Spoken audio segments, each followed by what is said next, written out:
খেয়ে ফেলে। এই আপদটা আবার কোথা থেকে চলে আসলো? মনে করলাম এই দুজনকে এর মতো সেদিনও একটা মরা পোড়া ছিল।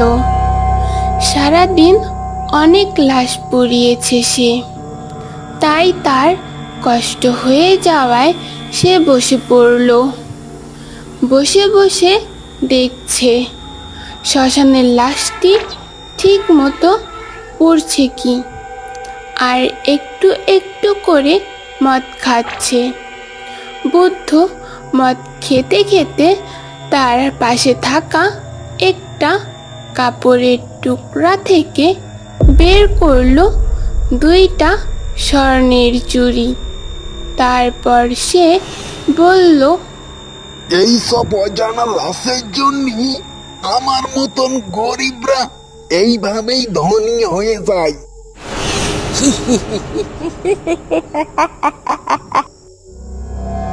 এমন সময় হঠাৎ করে শ্মশানের আগুনটা নিভে গেল এবং চারদিক থেকে ঝড় শুরু হলো। ঝড়ের কারণে শ্মশানের আগুনের ধোঁয়া চারদিকে ছড়িয়ে গেল। চারদিকে এত ধোঁয়া যে কিছুই দেখা যাচ্ছে না, আর চারদিক থেকে এত জোরে হাওয়া করছে যে শরীর ঠান্ডায় শিউরে ওঠার মতো হয়ে যাচ্ছে।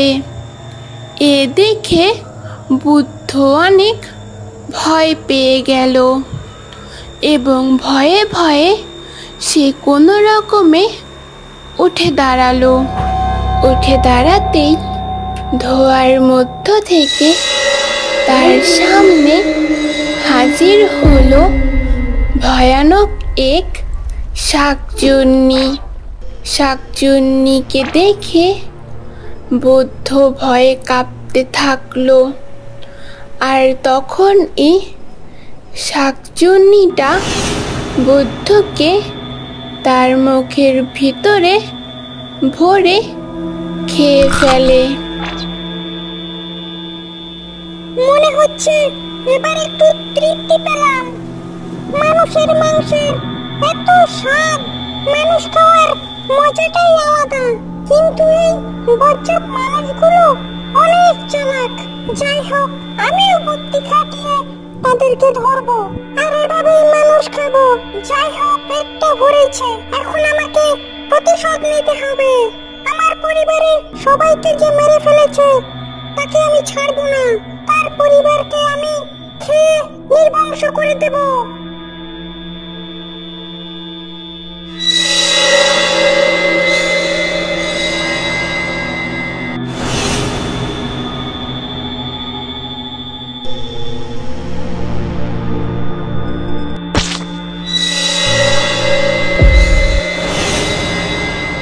সব নষ্ট হয়ে গেল, নষ্ট হয়ে গেল সব।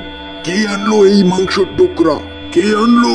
রেণুকা, রেণুকা, কোথা থেকে আসলো এই মাংসের টুকরা? মাংসের টুকরা? আমাদের বাড়িতে মাংসের টুকরা আনবে কে? আশেপাশে তো কাউকেই দেখতেছি না। কিভাবে আসলো এই মাংসের টুকরা? আমি তো সত্যিই জানি না। মাংসের টুকরা মানে ওর বিপদ। কিন্তু কে সকাল সকাল আমার সাধনা নষ্ট করে দিল? কার হতে পারে এত বড় সাহস? আচ্ছা ঠিক আছে, তুমি যাও এখন, আমি দেখছি। জীবন গরমের ছুটি হওয়ায় হোস্টেল থেকে বাসায় ফিরছে সে। অনেক দিন পর গ্রামের উদ্দেশ্যে রওনা দিল। কিছু দূর বাস স্টপ, তাই কিছু দূর হাঁটার পর বাস স্টপের দিকে দাঁড়ালো সে। সেখানে দাঁড়াতেই বাসও চলে এলো। তাই আর দেরি না করে দ্রুত উঠে গেল বাসের মধ্যে। উঠতেই দেখলো প্রায় খালি বাসটি। বাসের মধ্যে আছে গোটা কয়েক লোক বসা। একটু রাত হয়ে যাওয়ায় বাসের মধ্যেই কোনো লোক ছিল না। তাই বাসটি চলছিল খুব দ্রুতই, আর হাওয়া বইছিল অনেক জোরে। তাই কখন সে ঘুমিয়ে পড়েছে বুঝতেই পারেনি।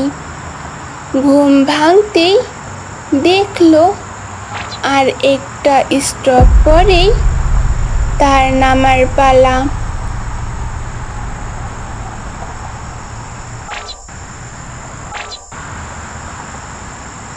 তাই সে একটু নড়াচড়া হয়ে বসলো, যেন আর ঘুম না চলে আসে। কিছুক্ষণ চলার পর বাসটি পরের স্টপে রাখলো। জীবন বাস থেকে নেমে দেখলো আশেপাশে কোনো রিক্সা ভ্যান কিছুই নেই, কারণ তখন রাত 3টা বাজে। আর এই সময়ে আশেপাশে কারো না থাকারই কথা। একটু একটু হাওয়া করছে। এভাবেই হাঁটতে থাকলো সে। সকাল হতেই এসে পৌঁছে গেল তার বাসায়। যখন সে তার বাসার গেটের সামনে পৌঁছায়, সে দেখতে পেল তার সামনে দিয়ে কি যেন একটা চলে গেল। এত দ্রুত চলে গেল যে সে বুঝে উঠতে পারল না, কিন্তু তাতে সে কিছু মনে করল না। তারপর বাড়ির মধ্যে ঢুকে যায়। বাড়িতে ঢুকতেই তার বাবা মা চমকে যায়, কারণ সে কিছু না জানিয়েই বাসায় চলে আসে তার বাবা মাকে সারপ্রাইজ দেওয়ার জন্য। কি রে, কাউকে কিছু না জানিয়েই হঠাৎ করে চলে এলি যে? কি রে, শরীর ঠিক আছে তো তোর, নাকি আবার কিছু হলো? শহরে থাকতে থাকতে তো বাবা মায়ের কথা ভুলেই গেছিস। কতদিন পর তোকে দেখলাম। চল চল, ঘরে চল। বাবা, আমি একেবারেই ঠিক আছি, কিন্তু আসতে একটু রাত হয়ে গিয়েছিল, যার কারণে বাস থেকে নামার পর আমি কোনো রিক্সা বা ভ্যান পাইনি। তাই তো বাকিটা পথ হেঁটে আসতে হলো। তাছাড়া আমার গরমের ছুটি পড়ে গেছে, সেই জন্যই বাসায় চলে এলাম। তাছাড়া তোমাদের কথাও অনেক মনে পড়তেছিল। এবার বাসায় তোমাদের সাথে অনেক দিন থাকবো। এই আপদটা আবার কোথা থেকে চলে আসলো? মনে করলাম এই দুজনকে একে একে শেষ করব, এদের মাংস দিয়ে হালুয়া বানিয়ে খাবো, কিন্তু এই যা দেখছি এই ছেলেটাকেই আগে খেতে হবে। যাই হোক, ভালোই হলো, খাবারের সংখ্যা বাড়লো। কি বলিস, এতটা পথ হেঁটে এলি? এক্ষুনি ঘরে চল, ফ্রেশ হয়ে খেয়ে রেস্ট করবি, তারপর না হয় যেটা করিস করবি। আচ্ছা ঠিক আছে, তাহলে তুই ঘরে গিয়ে খেয়ে একটু বিশ্রাম কর। আমি দেখি একটু বাজার থেকে ভালো ভালো খাবার নিয়ে আসি। এতদিন পর বাসায় এলি, অনেক ভালো ভালো খাওয়া দাওয়া হবে। যা তো যা, তুই খাওয়া দাওয়া করে এখন বিশ্রাম কর তো দেখি। এটা বলার পর জীবন ঘরে চলে গেল খেয়ে দিয়ে বিশ্রাম নেওয়ার জন্য। আর এদিকে তার বাবা চলে গেল বাজারে কিছু বাজার করার জন্য। তারপর শাকচুন্নি বলে উঠল, হাড় মট মট, হাড় মট মট, মোটকে দেব ঘাড়।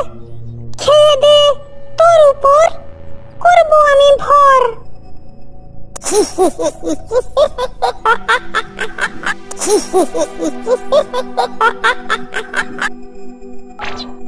যাক, সবাই সবার মতো চলে গেল। এই সুযোগটাই আমাকে কাজে লাগাতে হবে। এবার যাই, দেখি সাধুর ছেলেটা কি করছে। ওকে খাওয়ার পর আবার আমাকে লুকিয়ে পড়তে হবে, যাতে করে সবাইকে একে একে শেষ করতে পারি। তারপর শাকচুন্নি জীবনের রুমে প্রবেশ করার মাত্রই দেখতে পেল সে এখনো ঘুমায়নি, শুয়ে আছে। এবং জীবন শাকচুন্নিকে দেখে অনেক ভয় পেয়ে গেল আর উঠে বসলো। তারপর শাকচুন্নিকে বলল, তোর সাহস তো কম না, আমাদের বাসায় ঢুকে পড়েছিস। আমার বাবা যদি জানতে পারে তোকে নিমেষেই শেষ করে দিবে। তুই তো ভুল জায়গায় চলে এসেছিস। যা, এখান থেকে চলে যা আমার বাবা আসার আগে। সে এসে যদি তোকে দেখে তাহলে আর রক্ষা পাবিনি।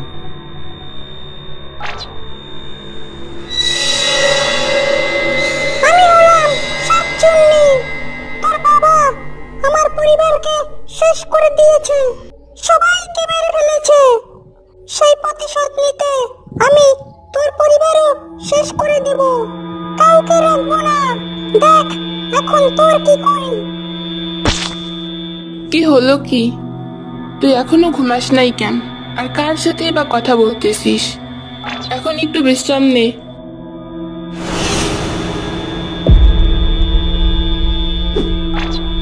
কি হলো, এখনো বসে আছিস আর এমন করতেছিস কেন? ভয় পেলি নাকি? আশেপাশে তো কেউই নেই, আর আমাদের ঘরে কেই বা আসবে?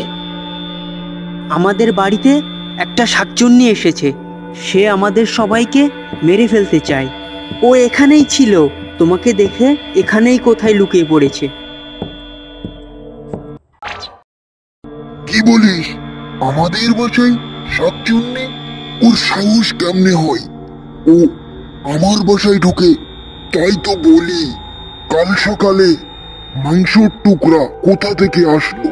ওকে তো আজ আমি শেষ করেই ছাড়বো। বাবা, ও আমাকে মারার জন্য এখানেই ছিল।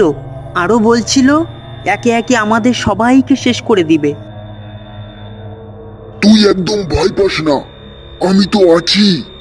আর এখন তোরা একটু এই ঘর থেকে বেরিয়ে পাশের ঘরে গিয়ে বিশ্রাম নে। আর আমি দেখছি এই শাকচুন্নি কিভাবে পালায়। আমার হাতেই ওকে আমি আজ শেষ করেই ছাড়বো। সাধু এটা বলার পর জীবন ও তার মা ঘর থেকে চলে গেল। তারপর সাধু ঘরের দরজা বন্ধ করে যজ্ঞ মন্ত্র শুরু করলো। তারপর বলল, তুই যেখানেই থাকিস না কেন, বেরিয়ে আয় এখুনি। আমার সামনে চলে আয়, না হলে আমি তোকে ধরে নিয়ে আসবো। তোর বাঁচার কোনো পথ আর নাই। বেরিয়ে আয় এখুনি। আমাকে ভয় দেখিয়ে কোনো লাভ নেই, কারণ আমি তোকে ভয় পাই না। তুই আমার পরিবারকে শেষ করে দিয়েছিস, তাই আমিও তোর পরিবারকে শেষ করতে এসেছি। তোর সাহস কিভাবে হয়?